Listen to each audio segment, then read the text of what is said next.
bien, hoy tristemente o alegremente no tendremos diapositiva porque no hubo tiempo de preparar, pero estaría bueno. Hay hay muchas ciudades mencionadas, hay mucha geografía que me encanta, historia y bueno, la próxima creo que podemos recuperar eso. Nos toca hoy seguir viendo y testimoniando lo que pasa con un sujeto llamado Saulo. Saulo de Tarso, en Hechos capítulo 9. La semana pasada yo estaba apoyando una iglesia en Atlántida junto a Techibión y no llegué en tiempo de participar acá, por eso no estaba. Y yo supe que vieron con Gustavo Hechos 9, 1 hasta 19, eso. La conversión de Pablo y su experiencia muy impresionante con Dios. Entonces, me gustaría otra vez, como siempre, escuchar este pasaje con la lectura pública de las Escrituras. Hay muchos que nos visitan hoy, y incluso de Brasil. Ya aprovecho para presentar. Tenemos nuestra maestra en las próximas 2 semanas, está acá con nosotros. Vino de São Paulo, Rosângela. Y es de la iglesia de Jonathan y Ana en Brasil, el matrimonio que está acá con nosotros. Y ella va a tratar un tema muy importante ahí en el seminario. Entonces nos visita, hay otros que también veo por la primera vez que nos visitan. Para que sepan que la lectura pública es un ministerio que tiene una aplicación de la Biblia, y es la Biblia dramatizada de una forma totalmente profesional, vamos a decir. Se parece a casi una película, ¿no? Porque se escucha mucha cosa. Y no sé si la conversión de Pablo ahí se escucha el caballo, como dice Gustavo la semana pasada, ¿no? Imagino que no se sabe si había un caballo, si Pablo estaba en un caballo. Entonces vamos a escuchar juntos capítulo 9, versículos 20 hasta 31, si no me equivoco. Después comió algo y recuperó las fuerzas. Saulo se quedó unos días con los creyentes en Damasco y enseguida comenzó a predicar acerca de Jesús en las sinagogas, diciendo: Él es verdaderamente el Hijo de Dios. Todos los que lo oían quedaban asombrados. ¿No es este el mismo hombre que causó tantos estragos ante los seguidores de Jesús en Jerusalén? ¿Y no llegó aquí para arrestarlos y llevarlos encadenados ante los sacerdotes principales? La predicación de Saulo se hacía cada vez más poderosa, y los judíos de Damasco no podían refutar las pruebas de que Jesús de verdad era el Mesías. Poco tiempo después, unos judíos conspiraron para matarlo. Día y noche vigilaban la puerta de la ciudad para poder asesinarlo, pero a Saulo se le informó acerca del complot. De modo que durante la noche, algunos de los creyentes lo bajaron en un canasto grande por una abertura que había en la muralla de la ciudad. Cuando Saulo llegó a Jerusalén, trató de reunirse con los creyentes, pero todos le tenían miedo. No creían que de verdad se había convertido en un creyente. Entonces Bernabé se lo llevó a los apóstoles y les contó cómo Saulo había visto al Señor en el camino a Damasco y cómo el Señor le había hablado a Saulo. También les dijo que, en Damasco, Saulo había predicado con valentía en el nombre de Jesús. Así que Saulo se quedó con los apóstoles y los acompañó por toda Jerusalén, predicando con valor en el nombre del Señor. Debatió con algunos judíos que hablaban griego, pero ellos trataron de matarlo. Cuando los creyentes se enteraron, lo llevaron a Cesarea y lo enviaron a Tarso, su ciudad natal. La iglesia Entonces tuvo paz por toda Judea, Galilea y Samaria. Se fortalecía y los creyentes vivían en el temor del Señor. Y con la ayuda del Espíritu Santo, también creció en número. Muy bien, oremos. Gracias, Señor, por esta preciosa historia, preciosa conversión. Y gracias por tu palabra, Dios. Que esta noche hable con nosotros por medio de ella y a pesar de mí. En nombre de Jesús. Amén. Bueno, queridos, cada uno de nosotros que ha experimentado la conversión, o sea, el nuevo nacimiento, que la Biblia llama de, mira, bienvenidos, que la Biblia llama de esta transformación de corazón, esta transformación de mente, este momento que el Espíritu Santo viene a vivir adentro de nosotros, es llamado de conversión. Y es justamente por medio de un mensaje. No hay cómo llegar a la conversión, arrepentirse de sus pecados, confesar a Jesús como Salvador, sin un mensaje antes. ¿Cuál es este mensaje? El Evangelio. El Evangelio, la buena noticia. Y la fe viene por medio de oír. Entonces, cada uno de nosotros que un día experimentó la conversión, escuchó de alguien la mensaje del Evangelio, el mensaje del Evangelio. Y creo que algunos acá, todos tienen algo en común, que no sé, quizá fue por medio de Ken y Eunice que escucharon el Evangelio, algunos de esta iglesia. Pero cada uno tiene una historia muy especial con Dios y con este mensaje. Pero esta persona que nos contó el Evangelio, cuando nos convertimos, escuchó seguramente de alguien, que también escuchó de alguien, que también escuchó de alguien. Y si volvemos la historia, llegamos a un ancestral común, que es el mono. ¿Eso? No. No, seguramente no. Al ancestral común de nosotros, ¿sabe quién es? Es este hombre acá, Saulo. Saulo fue el primer hombre llamado por Dios para predicar el Evangelio a los que no son judíos. O sea, cada uno de vosotros. Porque yo soy, ¿no? No, yo no soy. A cada uno de nosotros que somos gentiles. Nosotros estábamos separados del pueblo de Dios, separados de las promesas, separados del templo, no podíamos acercarnos al templo, éramos los enemigos de Dios por nuestras vidas, vivíamos totalmente en la ignorancia. Cuando alguien escuchaba algo del pueblo de Dios, como la reina de Sabá, fue allá a ver con sus propios ojos y se impresionó y dice: nunca vi nada igual. Este pueblo tiene un tremendo Dios. Y siempre que alguien quería conocer a Dios, necesitaba ir hasta el pueblo de Dios. Pero Dios ahora empieza un cambio. Empieza a llevar su pueblo al pueblo perdido. Y mira qué cosa interesante que tenemos acá.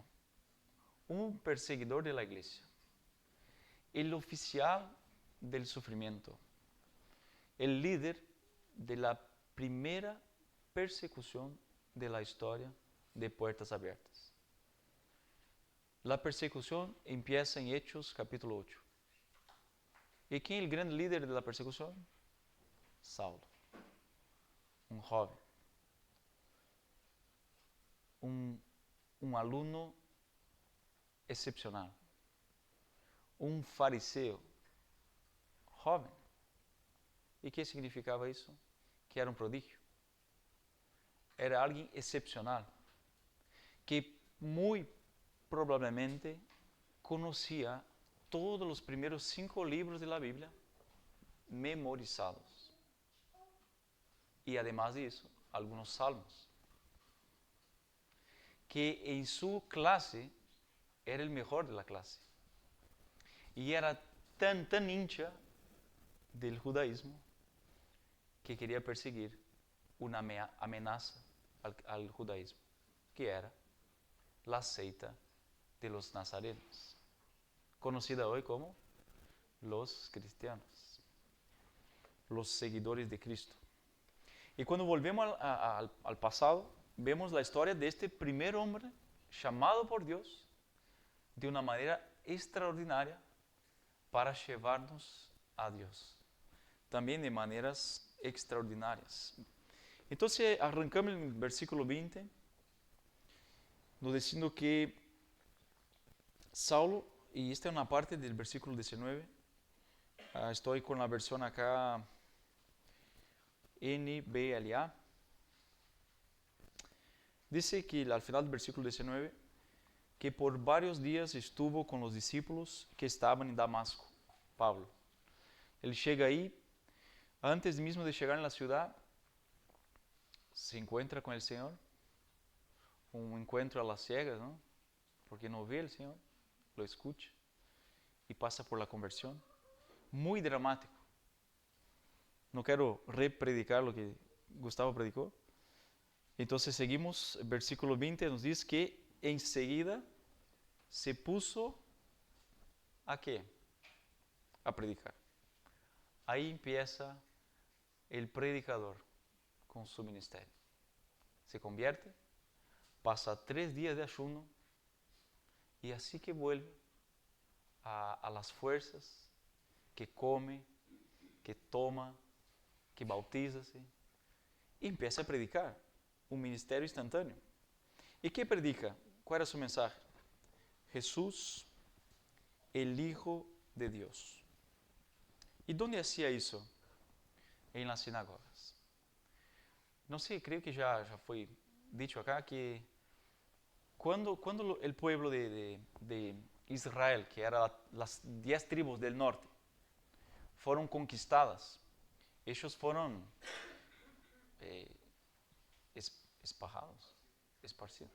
esparcidos por todo lado de aquella región. Y como no podían volver al templo para escuchar sobre la Torá, ellos organizaron grupos de devoción para aprender la Torá, que eran las sinagogas. Fue este momento entre el exilio y Jesús que se forman las sinagogas y toda la ciudad tenía sinagogas. Se sabe que necesitaban 21 judíos hombres para empezar una sinagoga. Y a partir de ahí entonces ellos se reunían. Uno de ellos, ellos tenían en la sinagoga una copia de la ley. Uno que era el líder leía en hebreo, traducía. ¿Cómo traducía? ¿No eran hebreos? Sí, pero los que estaban por todos los lados no hablaban hebreo. Este judío o estos israelitas hablaban griego. Pero en la sinagoga hablaban arameo. ¿Cuál es la diferencia de arameo y hebreo o hebraico? Hebreo, ¿no? El hebreo y el arameo son como portugués y español. Son parecidos, no son iguales. Si alguien que hablaba, por ejemplo, arameo, escuchaba hebreo, podría comprender algunas palabras y por el contexto tener una idea, pero no era como se hablaba entre ellos. El arameo era muy popular. Arameo era la lengua que hablaba Jesús. Todo lo que Jesús enseñó fue en arameo. Los apóstoles hablaban arameo. En verdad, nadie en Israel hablaba hebreo. Eso es muy interesante. ¿Dónde estaba el hebreo? En las escrituras. Entonces el líder de la sinagoga leía la escritura en hebreo y traducía para arameo y ahí empezaba a explicar. O sea, ¿qué idioma hablaba Pablo? O mejor, Saulo. Todavía no es Pablo. Saulo, ¿qué idioma hablaba él? Está en Damasco. ¿Va a hablar hebreo, arameo o griego? Pablo hablaba los tres idiomas. Y no solo esto, hablaba un cuarto idioma, que era el idioma de Roma, latín. Un prodigio. Y él está ahí en cualquier idioma que la persona hacía preguntas, él podía contestar en la sinagoga. Y él empieza a testimoniar algo que era una blasfemia completa, que Jesús es el Hijo de Dios. En nuestros días, hablar eso no tiene nada que ver con hablar eso en aquellos días. Porque si hablamos hoy, Jesús es el Hijo de Dios, cualquier católico va a decir amén. Pero ¿un católico es convertido necesariamente? En verdad nunca conocí un católico convertido que experimentó la conversión.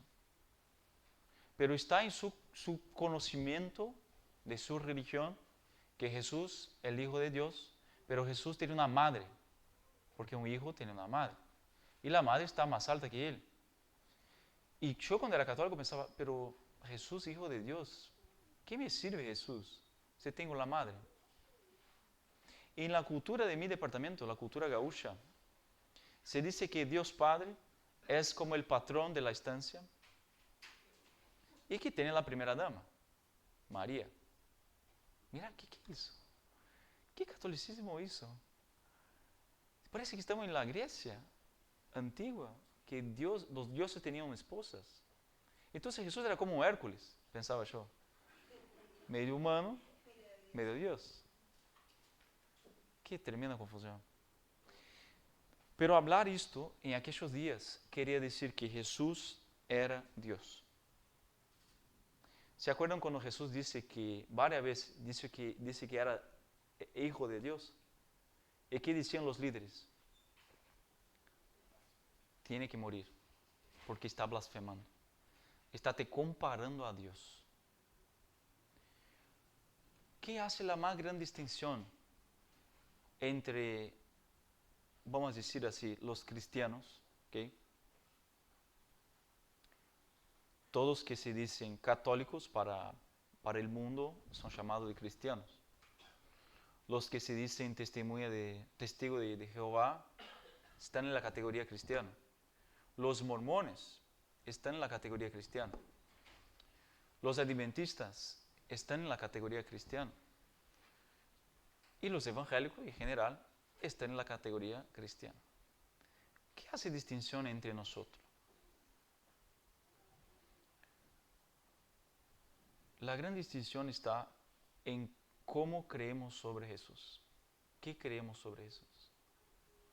Jesús, para los nacidos de nuevo, Jesús es Dios.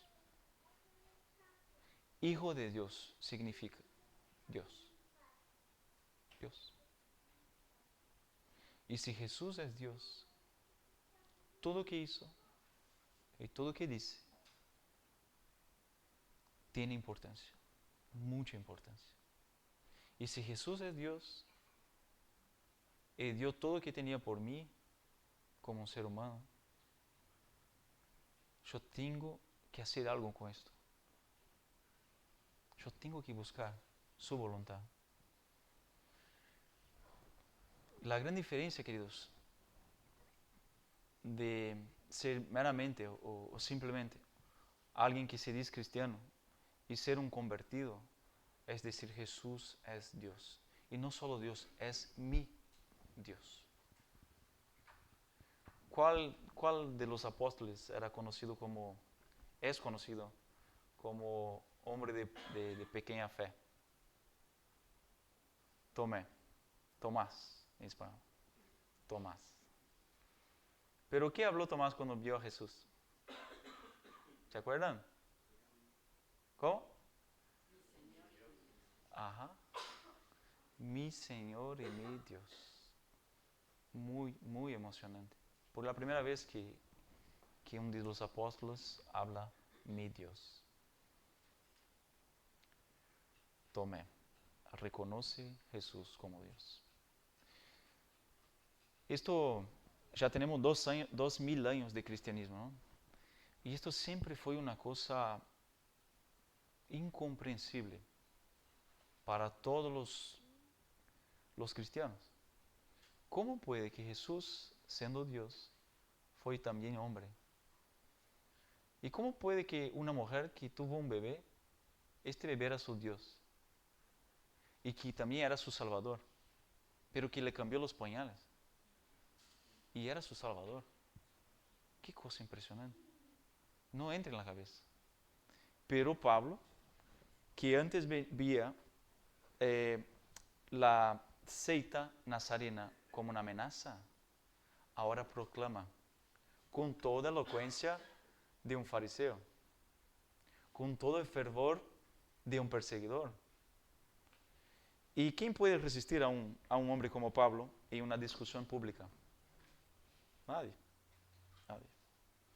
Versículo 21 nos dice que todos los que lo escuchaban estaban asombrados y decían, ¿qué está pasando acá? O como dicen algunos, ¿y este? ¿Qué hizo? ¿Qué está pasando? ¿No es este que en Jerusalén destruía a los que invocaban este nombre?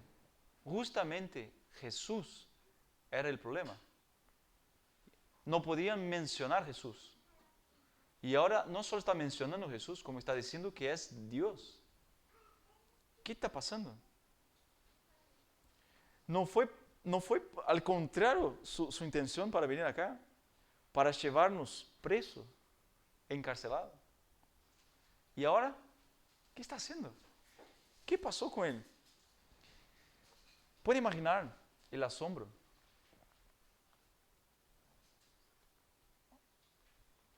Ayer, viernes, sí. No, viernes hace 2 días, ¿no? Viernes por la noche escuchamos algunos testimonios de Santiago, de otros hermanos, y nos contó una historia de un ¿cómo llamar? Sí, un delincuente, un narcotraficante, sicario, y un hombre que tenía dentro de sí el infierno, y fue condenado a 36, 35 años de prisión. ¿Qué esperanza hay para una persona así? ¿Qué esperanza hay para personas que la única cosa que conocieron fue violencia? O entonces, ¿qué esperanza hay para un fanático religioso? Seguro que acá en este pueblo chiquito, todos saben quién son los testigos de Jehová acá. ¿Hay testigos? ¿Vale? ¿Qué esperanza hay para ellos? Son fanáticos. Están con la mente cerrada. Así eran los judíos. No podían comprender, no querían comprender. ¿Qué esperanza hay? Muchas veces yo perdí esperanza con testigos de Jehová. Muchas veces intenté evangelizar a ellos. Y muchas veces invité a venir a mi casa a estudiar. Nunca vinieron. Qué triste. Y muchos ya me dijeron, no hay esperanza para ellos. Son fanáticos. No hay cómo convertir. Pero mi esperanza, queridos, y la esperanza de ustedes debe estar en lo que dice Jesús cuando dijo a un rico,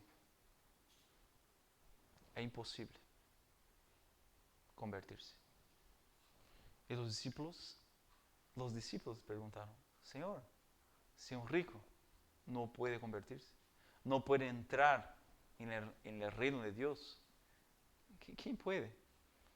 Si todos los hombres santos de la Biblia, del Antiguo Testamento, fueron ricos, nuestros patriarcas fueron ricos. El sinónimo de bendición de Dios es la prosperidad. ¿Cómo ellos no entrarán en tu reino? ¿Y que Jesús dice?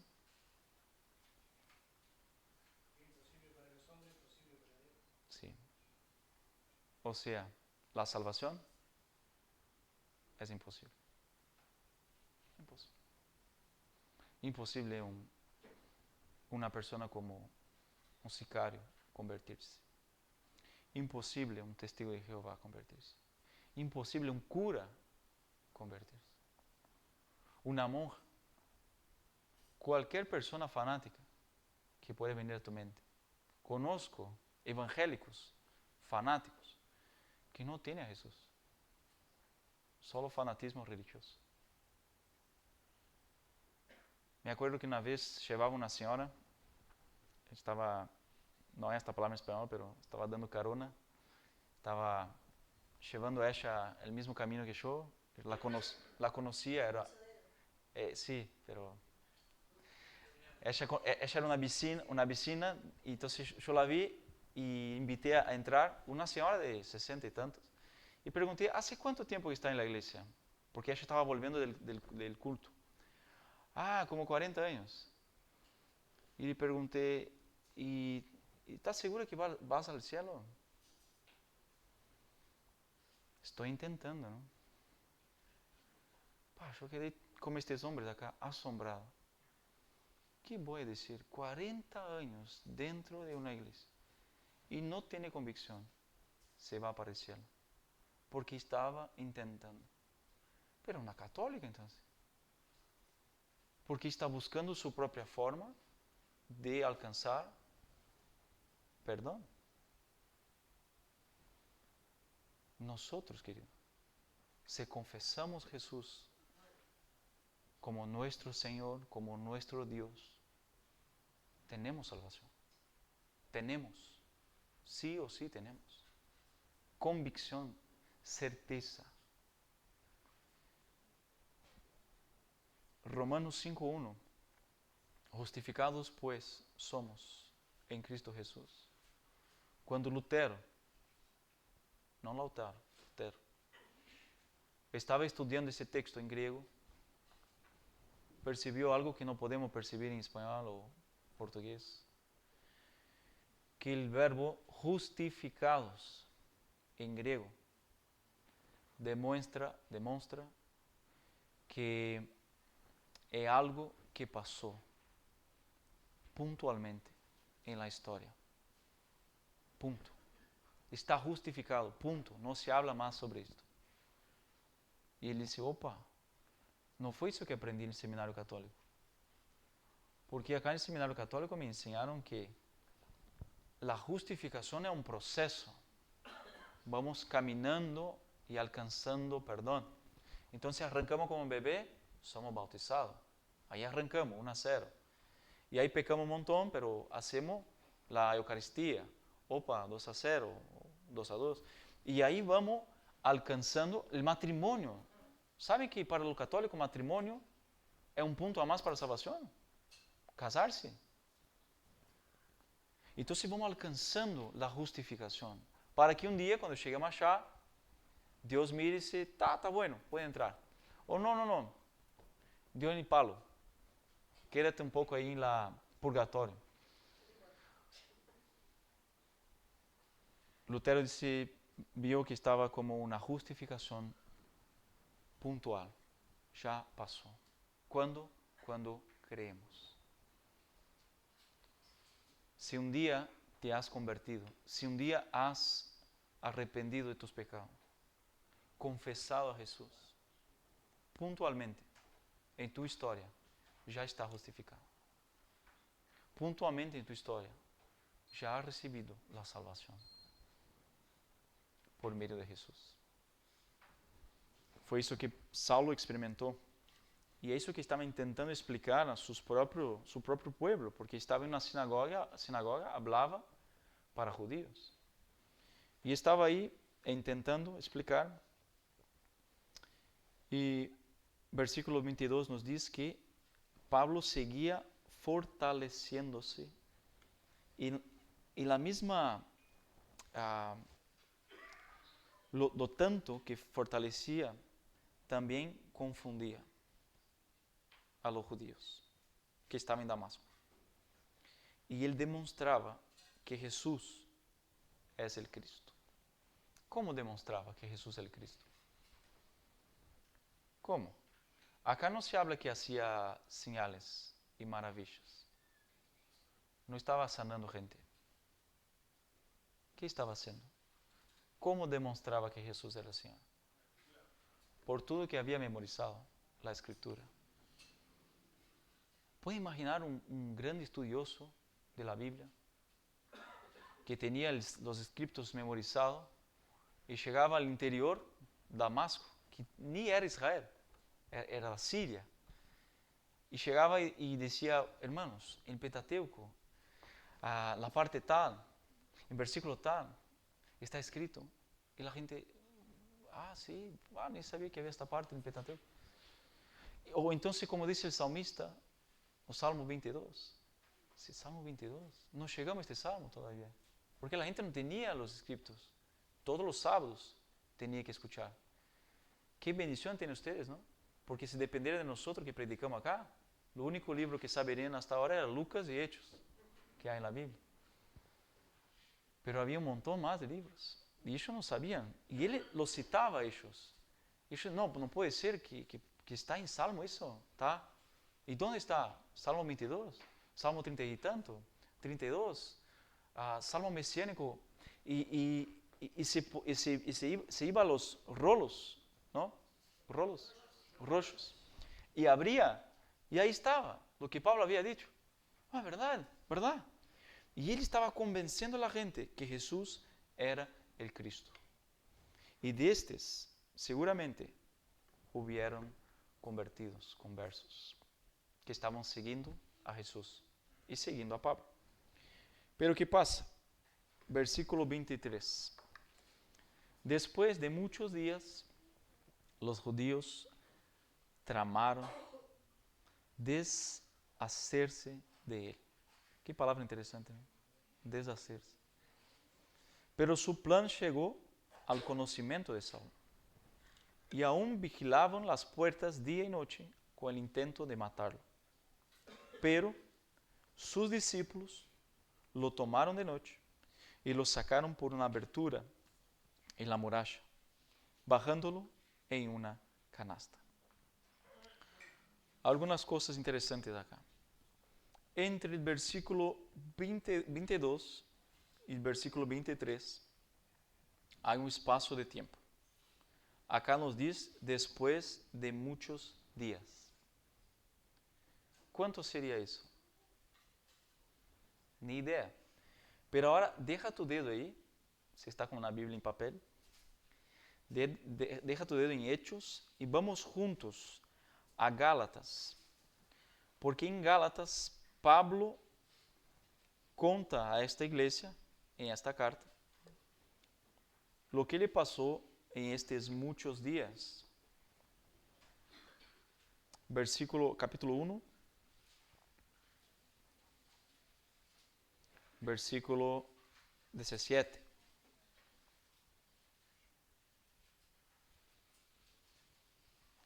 Pablo está contando a la iglesia de Gálatas sobre su conversión.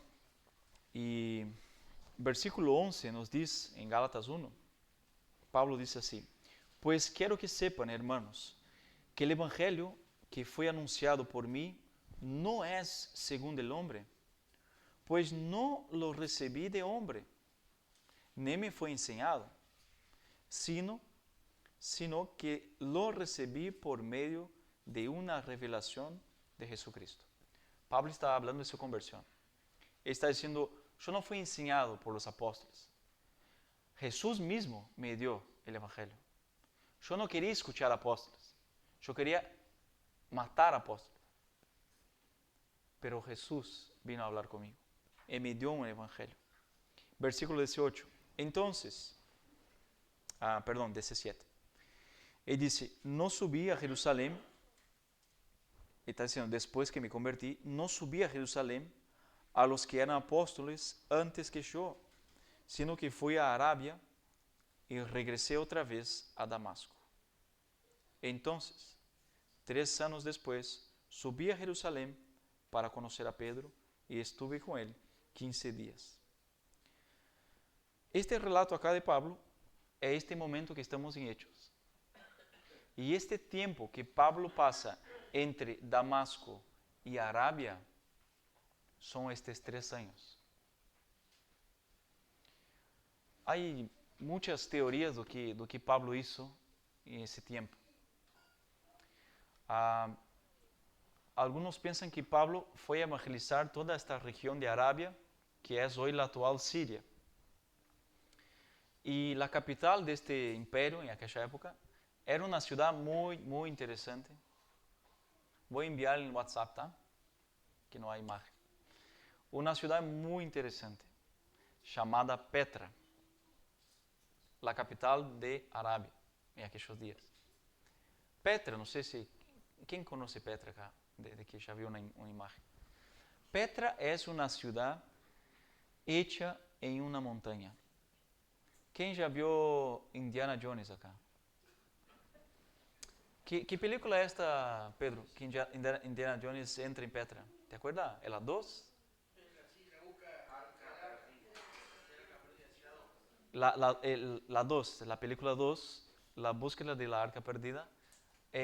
Indiana Jones entra en Petra, esta ciudad.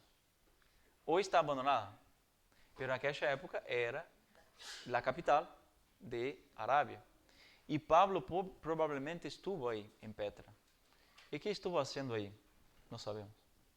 Pero fue un tiempo de anonimato. Podemos imaginar que Pablo estaba en un tiempo de retiro, un tiempo de oración, un tiempo de ayuno, un tiempo de recibir más revelaciones de Dios, un tiempo de evangelizar. Pero él pasa ese tiempo en Arabia y vuelve a Damasco. Y ahí volvemos para Hechos. Y estos son los muchos días que Lucas menciona acá, en Hechos capítulo 9, que le pasó de que Pablo estuvo 3 años fuera de Jerusalén. Entonces Pablo va a Damasco, se convierte, queda 3 años en Damasco y toda la región de Arabia, y solo después de esto pasa esa situación acá, que la gente quería matar a Pablo. ¿Y por qué estaban vigilando las puertas? Porque la ciudad y las murallas de la ciudad existen en algunas partes, hasta el día de hoy. Estas murallas son muy altas. Creo que tiene 15 metros de altitud. Y esta ciudad era totalmente rodeada por murallas. La única forma de entrar y salir eran por las puertas. Entonces, estoy buscando un hombre. No quiero seguir de casa en casa buscando. ¿Qué hago?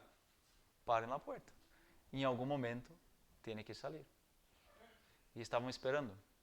Y nos dice también en otros textos del Nuevo Testamento que el gobernador de la ciudad quería también atrapar a Pablo. Por eso no estaban solo los judíos ahí, estaban los soldados de la ciudad esperando a Pablo. No sé si alguien acá ya experimentó una trampa de esta magnitud. Yo ya. Bueno, la primera es de dar risa, la segunda es de llorar. La primera ya me prometieron pegarme al final de la escuela, ¿no? Entonces, al final de la escuela había un grupo me esperando para pegarme. Entonces, fue muy aflictivo. Pero la segunda, mi padre, que no es creyente, estaba en un momento muy difícil financieramente. Y mi padre estaba atrasado con el alquiler. Y el dueño de la casa era un borracho. Y este hombre vino por una semana a molestar. Borracho. Quería el valor. Y mi padre decía, yo no tengo. Estoy buscando el valor, pero no tengo. Y el lunes fue así. El martes mi padre dice, por favor, te vayas. no tengo la plata, cuando tenga te doy. En miércoles fue más caluroso, el jueves, hasta que llegó viernes. Y mi padre se enojó tanto que reventó la fase del hombre. Se hizo una couve-flor. Y el hombre era hermano de un sicario. Me acuerdo de ir al mercado, un asesino de aluguel, Ana. Me acuerdo de ir a un mercado y cuando vuelvo hay, no sé, 30 motoqueros delante de mi casa. Me acuerdo hasta hoy. Mi padre está en una pared así, con la mano para atrás, y nadie sabía que él tenía un cutillo de ese tamaño así. Y yo no podía escuchar, estaba lejos. Y mis compañeros del barrio, los chiquitos ahí, ¿no? Diablitos, hijos de diablo, decían, tu padre va a morir, lo van a matar. Puedes despedir de tu padre, van a matar hoy. Estos hombres son asesinos. Y los hombres estaban armados. Y hablaron un par de minutos ahí y todos se fueron y no mataron a mi padre. Y mi padre tampoco mató a otros. Dios, sí, gracias a Dios. Dios preservó a mi padre. Mi padre explicó lo que había pasado y el asesino dice, mi hermano no presta, es un sinvergüenza. Y se fue. Los 30 motoqueros. Entonces es muy tenso saber que te esperan en la puerta para matarte. Mi padre decía que sabía que iba a morir, pero quería llevar por lo menos unos 3 con él. Y Pablo estaba experimentando eso. Ahora Pablo estaba por la primera vez experimentando en su propia piel lo que había provocado a muchas familias. Porque antes, él es que amenazaba. Él es que él perseguía. Miedo la gente tenía de él. Y ahora por la primera vez, miedo siente él. Que lo van a hacer lo mismo con él. Y si se iban a atrapar a él, seguramente lo iban a matar. Y este gran hombre se hace niño,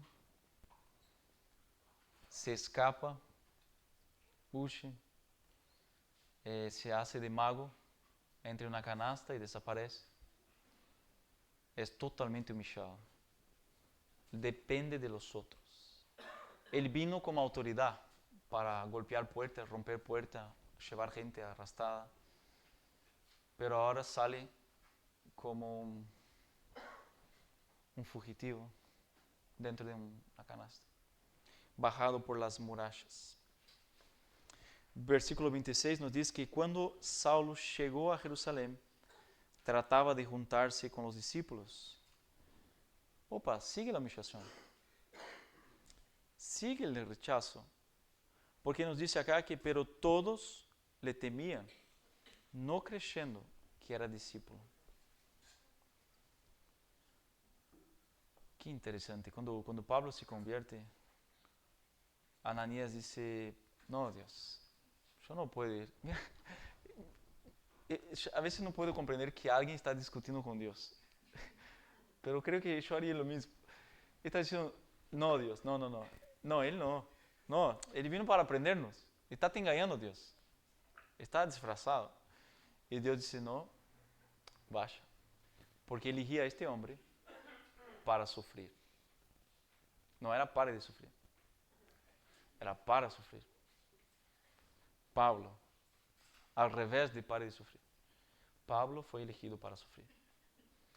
Y Pablo ahora es rechazado por los hermanos. ¿Quién lo rechazó? ¿Los judíos? Sí, judíos. Pero cristianos. Hermanos. A veces nos decepcionamos con la iglesia, ¿no?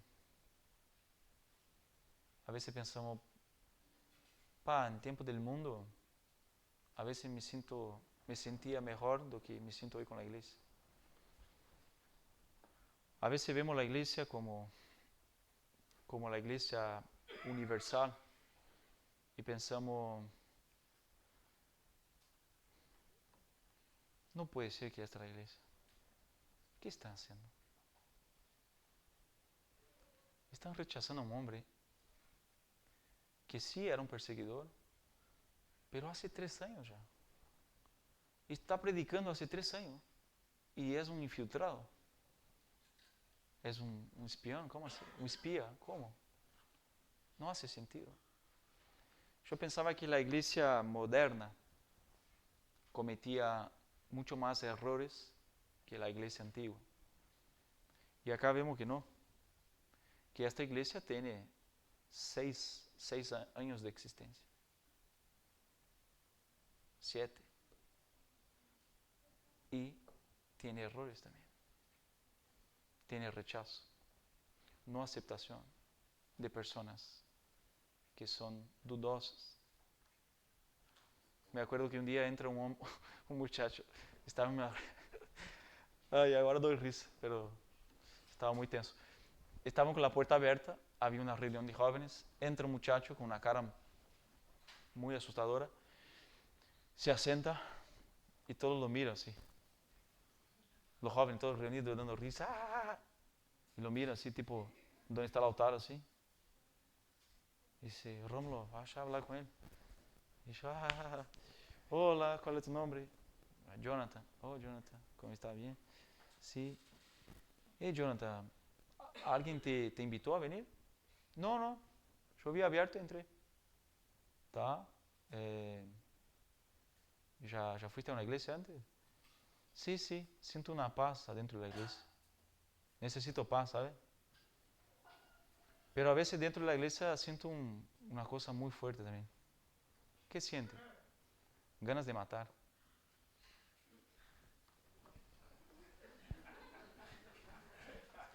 Interesante. ¿Estás sintiendo eso ahora? No, ahora no. Ah, uf, qué bueno. Tati hasta hoy se acuerda de él. Dice, Pablo, cada loco que Dios pone en tu mano. Y acompañé a este muchacho. Era un ex adicto de pasta base. Lo acompañé por algunos meses, no sé, 4 meses, evangelizando, tentando discipular.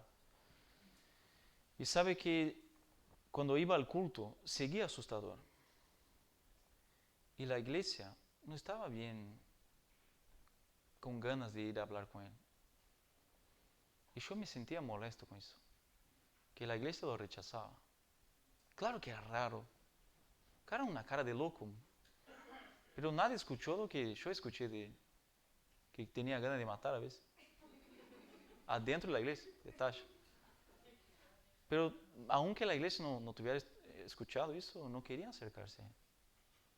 Hay un otro que llevé a Jesús, tiene algún problema mental, no sé cuál es, pero no es normal, muchacho. Muy molesto, muy molesto.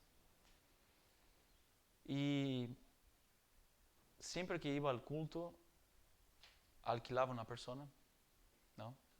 Y seguía hablando cosas sin sentido con la persona. Sí, no era totalmente offline, pero hablaba cosas que eran molestas, tipo los planes que él tenía para hacer, qué pasó en su semana. Y hablaba por 1 hora con la persona. Y la gente empezó a evitar a él, ¿no? No quería estar con él más. Si venía Michelle, que era su nombre, la gente no quería más estar con él. Y yo me molestaba con eso. ¿Por qué la iglesia no hace un esfuerzo para acercarse? No sé si me trae consuelo saber que la iglesia hacía lo mismo en los primeros años de existencia. Hace parte de quien somos, ¿no? Pecadores. Pero Jesús no tiene la misma idea que nosotros. La iglesia está abierta, su cuerpo está abierto a muchos miembros que vienen con cáncer y Él va a sanar adentro del cuerpo. Es un cuerpo extraño que se hace saludable. Santiago, el cantante, nos dice que este sicario se convierte por la predicación de otro encarcelado. ¿Y saben cómo fue la predicación? Estaba listo para quitar su vida. Y su compañero dice, no lo haga eso. Dice, ¿por qué no voy a hacer eso? 35 años. No hay razón para vivir. Hay esperanza. ¿Y qué esperanza? No sé, quizá Jesús. Esta fue la prédica. El otro no era creyente. Pero quizá Jesús podía ayudar, ¿no? Y él se convirtió con eso. Jesús. Sí, puede ser. Puede ser. Lo único que Santiago no nos contó cómo este hombre salió de la prisión. Pero él fue liberto antes de su tiempo. Y hoy, hermanos, es un pastor que tiene una linda familia. Y si lo miramos hoy, jamás diríamos que era un sicario. Por eso, a veces cuando siento que no hay esperanza para una persona, y siento eso muchas veces, pienso, no, yo no puedo limitar el poder de Dios. No puedo. Dios puede salvar a este también. Y puede transformar su mente y corazón. Al final ha transformado a mí, ¿no? ¿Qué pasa? La iglesia no quería acercarse a él, pero hubo un hombre conocido como Barnabé. Pero este no era su nombre. Este era su apodo.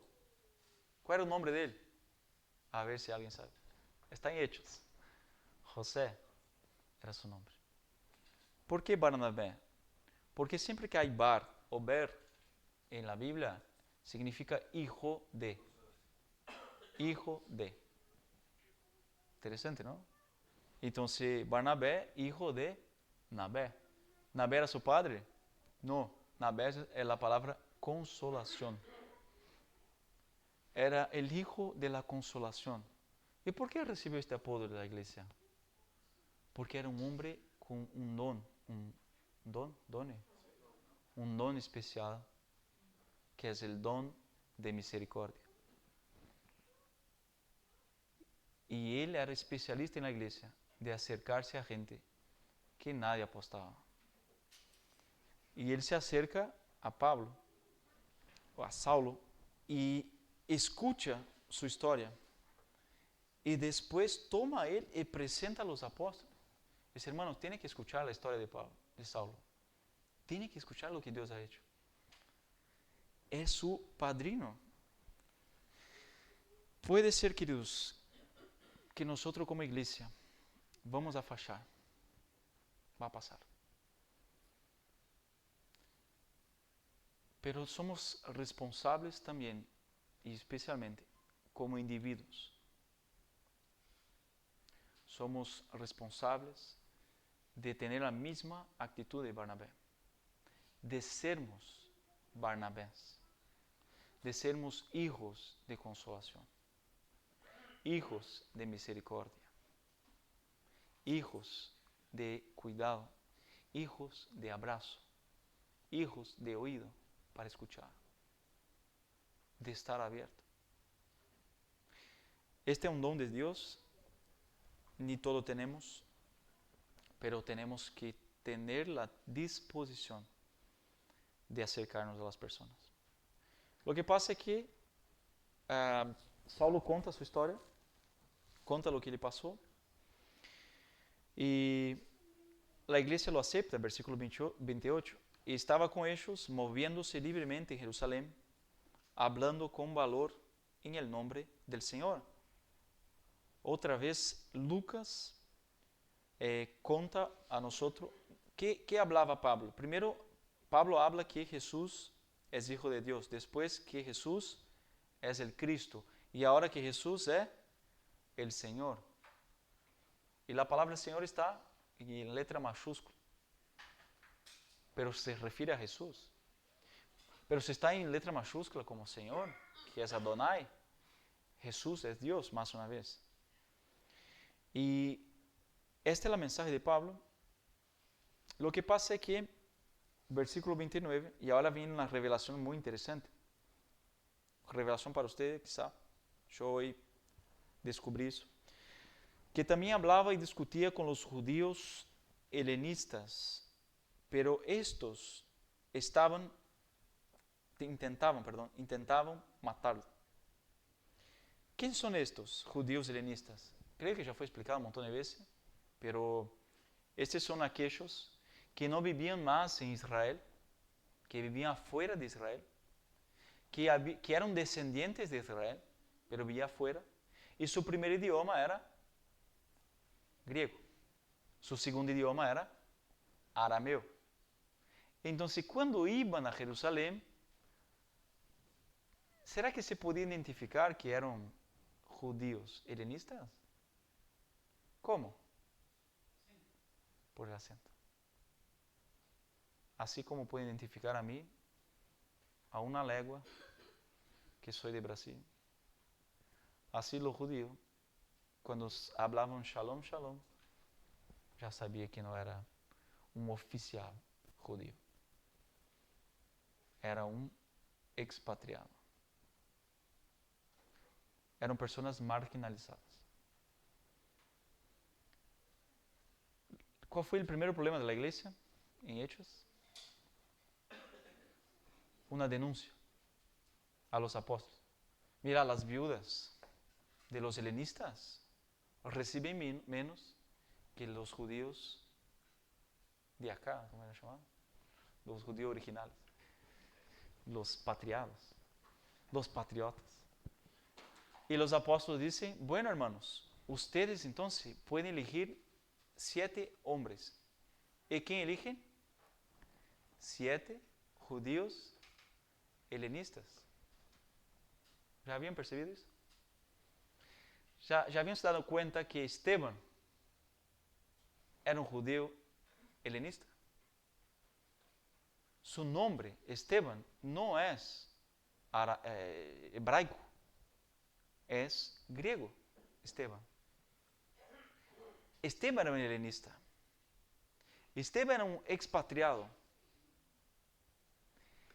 Y Esteban estaba predicando en una sinagoga en Hechos 6. ¿Qué sinagoga era esta? De los helenistas, de los llamados de sinagoga de los libertos, en Hechos 6. Aquí, ¿qué hacen con Esteban? Primero mártir de la iglesia. ¿Dónde estaba Saulo cuando lo matan? Mirando, cuidando de los abrigos y aprobando. ¿Quién ahora asume el púlpito de Esteban? Y la misma sinagoga, Saulo. La Biblia no nos afirma que fue la misma sinagoga, pero en Jerusalén seguramente no habían 2 sinagogas de helenistas. Y más, esta sinagoga de los libertos era de gente de la Cilicia. ¿Quién era de la Cilicia? La ciudad de Tarso era en la Cilicia. ¿Quién es original de Tarso? Saulo. O sea, Saulo era un judío helenista que vivió toda su vida entre gentiles. Un judío fariseo que vivía entre gentiles, que seguramente los odiaba, pero soportaba. Y él va a Jerusalén a estudiar con Gamaliel, y su sinagoga es la sinagoga de los libertos. Y ahí aparece un hombre helenista llamado Esteban y empieza a predicar, y lo mata. Y 3 años después, otro judío helenista vuelve a hablar de Jesús, Saulo. ¿Y qué encantaba a los helenistas? La retórica. Amaban discutir, amaban. ¿Y quién no podía resistir? A Esteban. Y ahora otra vez, ¿a quién no podían resistir? A Saulo. Y otra vez se repite la historia. ¿Querían qué? Matar. Estamos hablando de judíos helenistas que quieren matar a uno que está diciendo que Jesús, un judío patriado, era Dios. Y los expatriados decían, no, no puede ser. Y si vamos a ver en Hechos, siempre los que traen problemas son los judíos helenistas. De cierta forma, de cierta manera, nosotros somos judíos helenistas. ¿Cómo eso? Ya explico. Nosotros somos el pueblo de Dios. Y vivimos entre, ¿quién? Entre no creyentes. Vivimos entre no creyentes. Son gentiles igual a nosotros. pero no son del pueblo de Dios. Podemos tener dos posiciones, queridos. Una igualita a estos hombres, de odiar a los mundanos. O podemos tener una posición de Barnabé y más tarde de Pablo, alcanzar a los mundanos. Cuando estamos reunidos acá, juntos, somos el pueblo de Dios. Y los gentiles están afuera de estas puertas, ¿no? De estas paredes. Pero toda la semana es al revés. Ellos son la mayoría y nosotros estamos ahí como expatriados, porque todavía no estamos en nuestra patria. Muchas veces en mi vida yo traté a los impíos como enemigos y la Iglesia Santa de Dios como el lugar más santo de la tierra. Todo eso es verdad. Pero si despreciamos a los que no conocen a Dios, somos peor que fariseos. Somos peor. Curioso que justamente estos no querían que los gentiles se convirtiesen, pero hablaban el idioma de los gentiles. No sabían leer en hebreo, solo en griego. Tenían todo igual a los gentiles, pero no querían la salvación para ellos.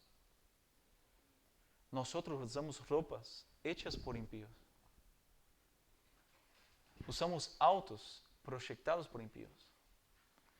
Vivimos en casas hechas por albañiles, muy probablemente no creyentes. Disfrutamos todo el tiempo de cosas hechas por no creyentes. Hablamos su idioma, porque en el cielo no vamos a hablar español. No sé si sabían que vamos a hablar portugués. Pero podemos tener la postura incomprensible de no sentirse como uno de ellos y no querer que ellos entren para el reino de Dios. ¿Cuál es la única diferencia entre nosotros y los de afuera? La única. Ellos son pecadores y nosotros pecadores. ¿Cuál es la diferencia? Solo hay una. Sí, pero hay una cosa interesante. La salvación es por gracia, pero hay una acción que tenemos que tener. Así. Dios no se arrepiente por nosotros. Nosotros nos arrepentimos. Entonces, en esta micro fracción somos parecidos a los católicos, porque la salvación es por una obra de fe, arrepentimiento. Esta es la obra que salva, arrepentimiento y fe. La única diferencia entre nosotros y los gentiles, los impíos que convivimos, que hablan cosas absurdas, que tienen valores absurdos, que no tienen esperanza ninguna, excepto el placer. La única diferencia, queridos, es que somos pecadores arrepentidos. Nunca se olviden de eso, nunca. Porque si nos olvidamos, nos ponemos como fariseos. Somos santos y especiales. Y yo no me involucro con este tipo de cosas. Yo no me junto a este grupo. Y nos apropiamos de Salmo 1, que dice, no me junto a la ronda de los escarnecedores. Y aplicamos a todo. No visitamos, no invitamos a nada, no compartimos el mate, no comemos torta frita juntos, no hacemos nada por ellos, porque ellos no son de mi pueblo, el pueblo santo de Dios. ¿Es verdad? Es verdad. Pero la única razón para seguirnos en este mundo es porque hay más gente que Dios quiere alcanzar. ¿Por qué seguimos acá? Hoy Lautaro preguntó, ¿qué propósito hay? Cuando tenía 14 años, se preguntó, ¿qué propósito hay? Y seguir me esforzando. Queridos, hago la misma pregunta a nosotros, creyentes. ¿Qué propósito hay en seguir acá? Glorificar a Dios. Amén. Amén. Pero en cielo, ¿no vamos a glorificar a Dios? Vamos. No, estamos acá para alabar a Dios. Amén. Pero en cielo, ¿no vamos a alabar a Dios? No estamos acá para escuchar la palabra de Dios, aprender de Él y ser transformados. En cielo, nos seremos completamente transformados y veremos la palabra de Dios. Amén. La única cosa que no haremos en el cielo, ¿qué es? Evangelismo. Predicar. No hay razón para hacerlo más.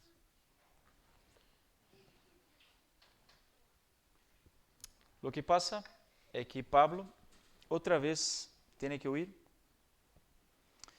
porque lo quieren matar. Él va a Cesarea, que es la capital romana en Israel, y de ahí vuelve a su ciudad natal, Tarso. Y acá Lucas Lucas está terminando un capítulo de esta temporada. Tarso, ¿qué pasó con Tarso? Se va de Jerusalén. No es exitoso en su ministerio. ¿Cuántos se convierten en Jerusalén? Por su prédica. Ninguno. ¿Dónde es exportado? Otra vez Pablo es enviado a su ciudad, en otro lugar, otra patria, no Israel. Y ahí se queda en anonimato por un par de años. Si el libro de Hechos terminase acá, pensaríamos que impresionante que Pablo se convierte, pero ¿qué pasó con él? Fue a su ciudad. Algunos estudiosos piensan que Pablo predicó a toda su familia y plantó iglesias en su, vamos a decir, su departamento, que era la Sicilia. No hay razón para no creer esto, por lo que tenemos en el Nuevo Testamento. Hay iglesias en Cilicia, no se sabe quién plantó. Hay indicios en Romanos y Hechos que la familia de Pablo vino a convertirse. ¿Y quién lo alcanzó? Pablo. Entonces Pablo va para una temporada de anonimato, está en el palco del mundo cristiano, que es Jerusalén, y tiene que volver al fondo, a Tarso. Pero ¿qué pasa? ¿Qué pasa con la iglesia? Versículo 31. Entre tanto la iglesia gozaba de paz por toda Judea, Galilea y Samaria, y era edificada. Y andando en el temor del Señor, en la fortaleza del Espíritu Santo, seguía creciendo. ¿Por qué estaba disfrutando paz la iglesia? Porque Dios acabó con el perseguidor. Lo exterminó. Ahí Saulo murió en la estrada de Damasco. Si estuviéramos pasando por persecución, ¿por lo que iríamos a orar? A veces pienso, ¿qué debo orar, Dios, por la iglesia perseguida? Que haga justicia, que mate a los perseguidores, que haga como los salmos precatorios. Dios acabó con la persecución, pero para eso convirtió a Pablo, salvó a Pablo. Vamos a orar juntos, queridos, para que la iglesia perseguida, la mitad del mundo pasa por persecución. Vamos a orar juntos ahora por la iglesia perseguida, para que Dios use nuestros hermanos para alcanzar a sus perseguidores. Una cosa totalmente impensable. Oh Dios, te agradecemos por tu palabra y por el ejemplo de la conversión de Saulo, para mostrarnos que la salvación sí es imposible, pero no para ti. Es imposible, oh Dios, que fanáticos, hombres violentos, perseguidores vengan a convertirse. Es imposible que los líderes de Siria hoy en día vengan a convertirse. Imposible, oh Dios, que los propios judíos ortodoxos vengan a convertirse. Humanamente todo eso, Dios, es imposible para nosotros. Pero confiamos en ti, Señor, y sabemos que en tu palabra tiene el mismo poder que tiene en nuestros días. Y te pedimos por nuestros hermanos que sufren persecución en muchas partes del mundo. Oh Dios, que siga fortalecendo su fe, dando fortaleza del Espíritu Santo. Que bendiga a ellos, Dios, y los use para alcanzar los que persiguen. Que siga obrando, Dios, en hombres violentos, en borrachos, en sicarios, en adictos, en narcotraficantes. Que siga, oh Dios, alcanzando personas improbables, personas fanáticas, progresistas de Montevideo, izquierdistas, completamente seducidos por filosofías ante a ti, comunistas, ateos, todos que militan, Dios, contra ti, todos que ahora mismo en Uruguay están contra la vida y contra tu iglesia. Pedimos por ellos, oh Dios, que alcance con tu Espíritu a ellos.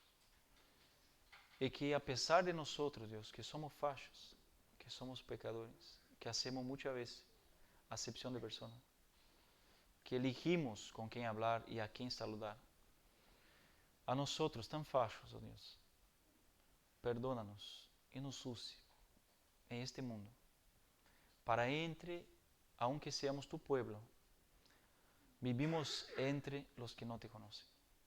Y mientras vivamos entre ellos, Dios, nos use de una manera poderosa, de forma que ni nos damos cuenta. Te pedimos eso todo para tu honor y gloria, Dios, en Uruguay y en toda la tierra. Amén. Perdón por el tiempo. Gracias, queridos.